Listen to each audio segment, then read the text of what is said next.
El cuadro de operacionalización de variables.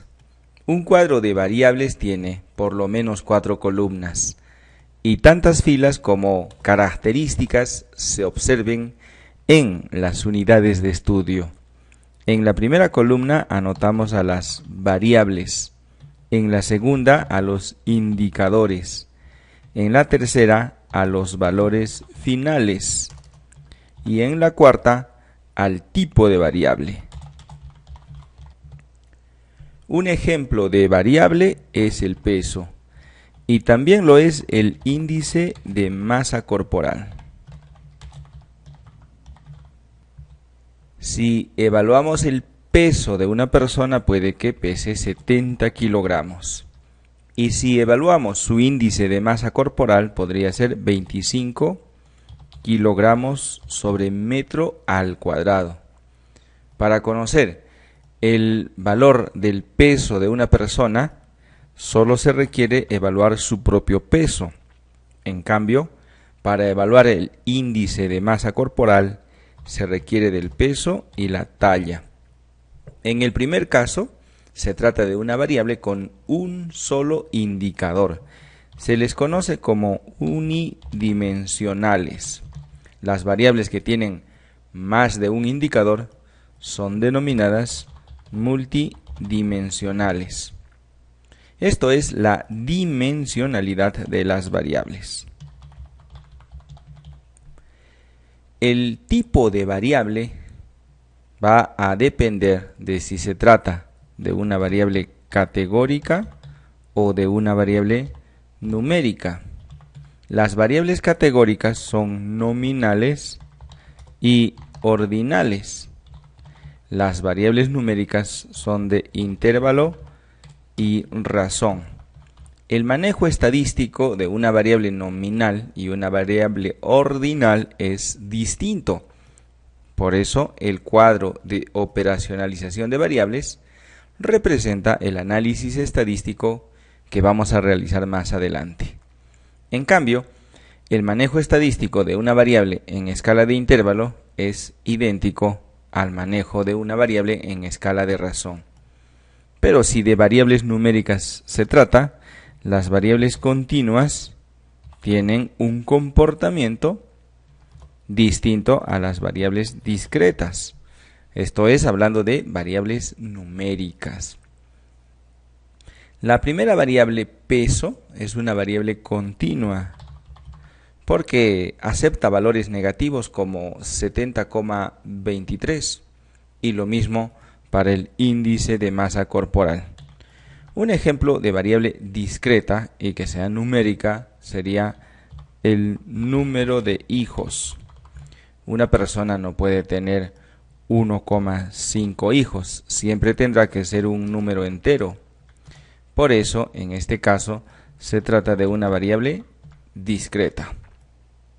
Las dos primeras variables, como el peso y el índice de masa corporal, se tratan de variables objetivas.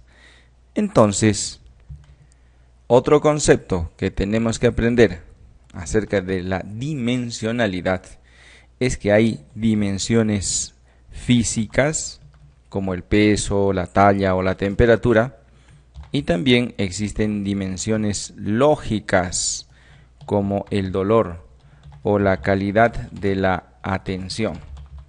No existe un aparato, una máquina o un equipo para evaluar el dolor, ni tampoco la calidad de la atención. Estas dos últimas variables tienen magnitudes lógicas y generan variables subjetivas. En cambio, las magnitudes físicas, como el peso, la talla o la temperatura, generan variables objetivas porque sí existen aparatos para evaluar a las variables objetivas o magnitudes físicas. Si no hay un aparato para evaluar directamente una variable, por lo menos sus pasos intermedios sí cuentan con estos equipos mecánicos. Una persona puede tener un dolor leve, podría ser moderado o también severo. Para conocer la magnitud del dolor de una persona utilizamos una escala visual análoga, que en este caso tiene 3 niveles, podría ser 10, algunos lo utilizan así. En el caso de la calidad de la atención, sus indicadores serán los elementos tangibles, la fiabilidad, la capacidad de respuesta, la seguridad y la empatía. A partir de la evaluación de estos indicadores llegaremos a la conclusión de que una persona está satisfecha o insatisfecha con la atención brindada.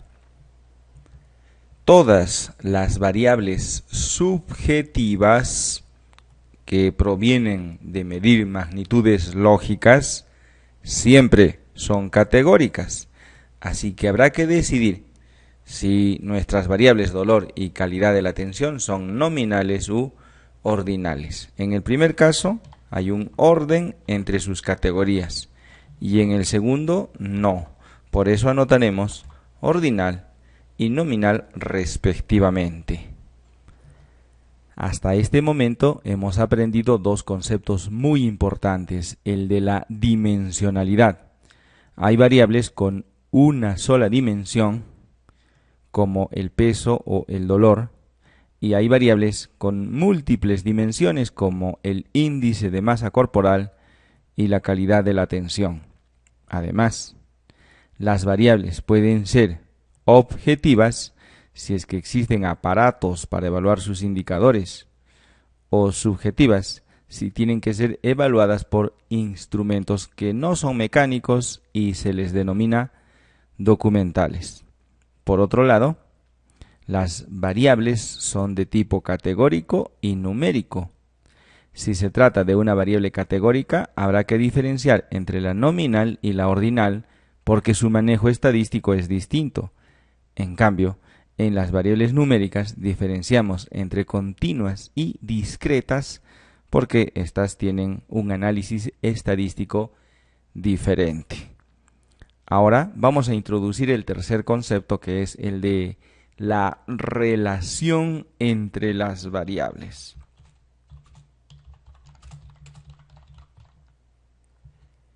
Seguramente has oído hablar de las variables independientes y las variables dependientes.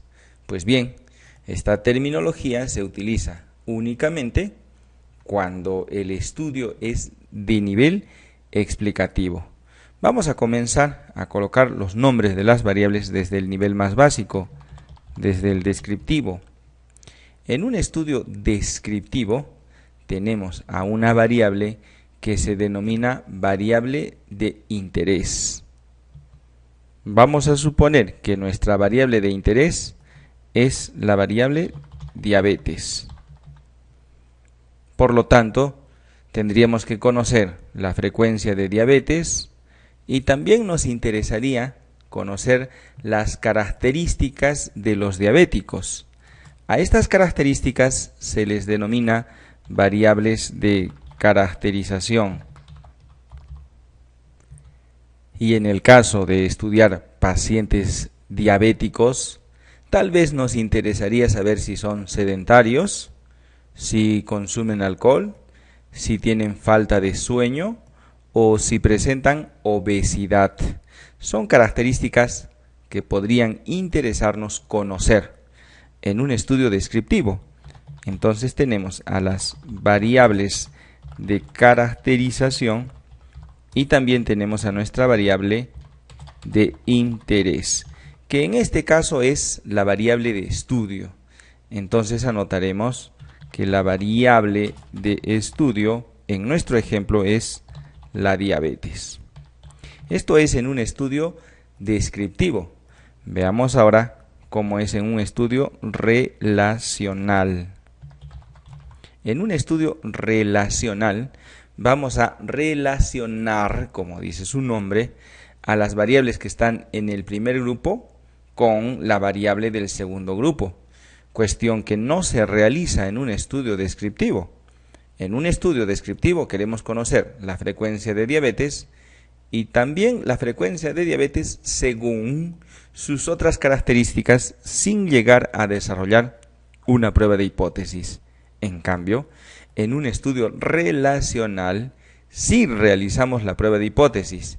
Esta vez las primeras variables, el primer grupo se denomina variables asociadas y la segunda variable se denomina variable de supervisión. Es que no estamos tratando de probar relaciones de causalidad entre estas dos variables, entre las variables asociadas y la variable de supervisión, sino solamente una relación entre variables, porque la causalidad se estudia en un trabajo explicativo, de nivel investigativo explicativo. Es aquí donde aparecen las variables independientes y la variable dependiente. Habitualmente las variables independientes son múltiples y la variable dependiente es única, aunque no necesariamente. Es posible que haya un estudio con más de una variable dependiente, aunque no es lo más frecuente. La diferencia con este estudio, el explicativo con el relacional, que el estudio relacional es, por ejemplo, el estudio de los factores de riesgo. En cambio, en el estudio explicativo, estas condiciones o características ya demostraron en el pasado estar asociadas a la variable de estudio. En este caso, en el estudio explicativo, estamos tratando de probar su influencia, el grado de influencia que tienen sobre el origen de la enfermedad o del problema que estamos estudiando. ¿Y cómo sería en un estudio predictivo? Ya en un nivel superior aparecen las variables exógenas y la variable endógena. Las variables independientes, después de haber demostrado su participación en la génesis de la enfermedad, del problema que estamos estudiando, se convierten en variables exógenas y esperamos que a partir de estas condiciones podamos predecir la ocurrencia de la variable endógena. Por eso, a las variables exógenas se les denomina también variables predictoras y a la variable endógena variable a predecir. La pregunta que te debes estar realizando en este momento es si la variable de interés es lo mismo que la variable de supervisión, variable dependiente o variable endógena, y la respuesta es sí, es la misma variable, solo que dependiendo del nivel investigativo tendrá un rol distinto. En cualquier caso, podemos denominarla en forma general o en forma genérica como variable de estudio. Esto es el cuadro de operacionalización de variables.